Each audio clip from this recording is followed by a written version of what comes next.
भाग्य बड़ा या कर्म। इस दुनिया में दो तरह के इंसान हैं। एक जो यह मानते हैं कि भाग्य वाग्य कुछ नहीं होता और वे कर्म की प्रधानता में ही विश्वास करते हैं। दूसरे वे लोग हैं जो भाग्यवादी हैं, यानी उनका किस्मत कनेक्शन में पूरा भरोसा होता है। उनका दृढ़ विश्वास होता है कि जो भाग्य या किस्मत में लिखा है वो होके ही रहेगा। यानी इंसान कर्म और भाग्य की दो धुरियों में घूमता रहता है और अंततः दुनिया से अलविदा हो जाता है। आज का युवा भी यही सोचता है कि बिना कुछ किए ही उसे वह सब कुछ मिल जाए जो वह चाहता है। इस विषय पर अक्सर बहस होती रही है कि आखिर कौन बड़ा है, भाग्य या कर्म। अनंत काल से ही ये बहस का विषय रहा है कि कर्म ज्यादा महत्वपूर्ण है या भाग्य। जब अर्जुन ने कुरुक्षेत्र में अपने स्वजनों को युद्ध के लिए अपने सामने खड़ा पाया तो उसका शरीर निस्तेज हो गया, हाथों से धनुष छूट गया, प्राणहीन मनुष्य के समान वो धरती पर गिर गया। तब भगवान श्री कृष्ण ने उसे गीता के कर्म ज्ञान का उपदेश दिया। भागवत गीता में भगवान श्री कृष्ण भी अर्जुन से कर्म करने की ही बात कहते हैं, अर्जुन को कर्म करने का ही उपदेश देते हैं। श्री कृष्ण कहते हैं कि हे अर्जुन, राज्य तुम्हारे भाग्य में है या नहीं ये तो बात की बात है, परंतु युद्ध तो तुम्हें पहले लड़ना ही होगा, कर्म तो तुम्हें करना ही होगा। तो आइए अब उस कहानी की शुरुआत करते हैं जिसमें बहुत बड़ी सीख छिपी हुई है, भाग्य बड़ा या कर्म। एक जंगल में एक महात्मा रहते थे। उन महात्मा की खासियत यह थी कि वे किसी का भी भविष्य बता सकते थे। बड़े बड़े राजा उन्हें मानते थे और उनके बताए हुए मार्ग पर चलते थे।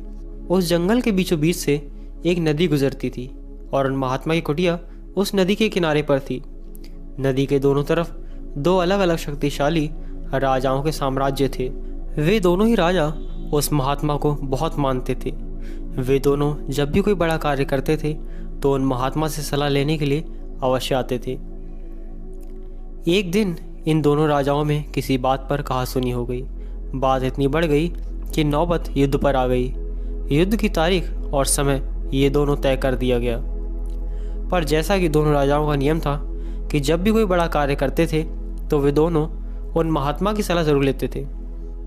इसलिए पहला राजा उन महात्मा के पास आता है और उनसे पूछता है कि महात्मा जी, मैंने पड़ोस के राजा के साथ युद्ध करने का निश्चय किया है और इसलिए यह जानना चाहता हूँ कि युद्ध का परिणाम किसके पक्ष में होगा।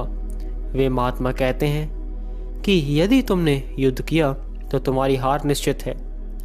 फिर वो राजा महात्मा जी से पूछता है, क्या जीतने का कोई उपाय नहीं है गुरुजी? वे महात्मा कहते हैं कि यदि युद्ध किया तो हार निश्चित है। फिर वह राजा कहता है कि तलवार म्यान से निकल चुकी है, अब युद्ध टलेगा तो नहीं, जो होगा देखा जाएगा। फिर वो राजा उसी समय वहाँ से चला जाता है और अपनी सेना से जी तोड़ मेहनत के लिए कहता है। सभी सैनिक राजा की आज्ञा मानकर जी तोड़ मेहनत करने के लिए लग जाते हैं। दूसरे दिन दूसरा राजा उन महात्मा के पास पहुँचता है और उनसे पूछता है कि महात्मा जी, मैंने पड़ोस के राजा के साथ युद्ध करने के लिए निश्चय किया है, इसलिए मैं इस युद्ध का परिणाम जानना चाहता हूँ कि युद्ध किसके पक्ष में रहेगा। वे महात्मा कहते हैं कि निसंदेह जीत तुम्हारी है और उस राजा के पास तुम्हें हराने का कोई उपाय नहीं। उन महात्मा की यह बात सुनकर वह राजा बहुत ही ज़्यादा खुश हो जाता है और सीधे जाकर अपनी सेना को यह खुशखबरी सुनाता है कि युद्ध में उनकी जीत पक्की है। ये बात सुनकर उस राजा के सैनिक भी बहुत खुश हो जाते हैं और युद्ध की तैयारियों में लग जाते हैं। समय बीतता है और युद्ध का दिन आ जाता है। रणभेरियाँ बजाई जाती हैं और युद्ध शुरू हो जाता है। दोनों सेनाएं एक दूसरे के साथ भिड़ जाती हैं और मार काट मच जाती है। देखते ही देखते जिस पहले राजा की हार निश्चित थी, वे दूसरे राजा की सेना को ढेर कर देती है और पहला राजा वो युद्ध जीत जाता है जिन्हें महात्मा ने कहा था कि वो युद्ध हारेगा। युद्ध जीतने के बाद वो पहला राजा उन महात्मा के पास चला जाता है और उनसे पूछता है कि महात्मा जी, आपने तो कहा था कि मैं तो ये युद्ध हार जाऊंगा, लेकिन मैं तो ये युद्ध जीत चुका हूँ। आपकी भविष्यवाणी गलत कैसे निकली? फिर वे महात्मा उस राजा से कहते हैं, मैंने तो वो कहा था जो तुम्हारे भाग्य में लिखा था, लेकिन तुमने अपने कर्म से अपने भाग्य को बदल दिया। तुम्हारी जीत का कारण यह है कि तुमने अपने भाग्य से ज़्यादा अपने कर्म को आवश्यक समझा और उस दूसरे राजा ने अपना सब कुछ भाग्य पर छोड़ दिया। उसने अपने कर्म से ज़्यादा अपने भाग्य को आवश्यक समझा और पूरे समय निश्चिंता से भरा रहा, जिसके कारण आज तुम विजयी हो और वो तुम्हारा बंधक है। दोस्तों, यह बात सच है कि सब कुछ हमारे हाथ में नहीं होता, लेकिन यह भी सच है कि बहुत कुछ हमारे हाथ में होता है, लेकिन हम उसे भी भाग्य के भरोसे छोड़कर जीवन भर रोना रोते रहते हैं। लोग जानते हैं कि स्वस्थ कैसे रहा जा सकता है, लेकिन समय ना होने का बहाना बनाकर वे अपने अंदर बीमारियां पालते रहते हैं, और जब कोई गंभीर बीमारी हो जाती है तो वे लोग अपने भाग्य को दोष देना शुरू कर देते हैं। दोस्तों, अगर आज हम किसी समस्या में हैं तो वे सिर्फ हमारे पुराने गलत कर्मों के कारण हैं, और कल अगर हम इस समस्या से निकलेंगे तो वे सिर्फ आज के अच्छे कर्मों के कारण ही निकलेंगे।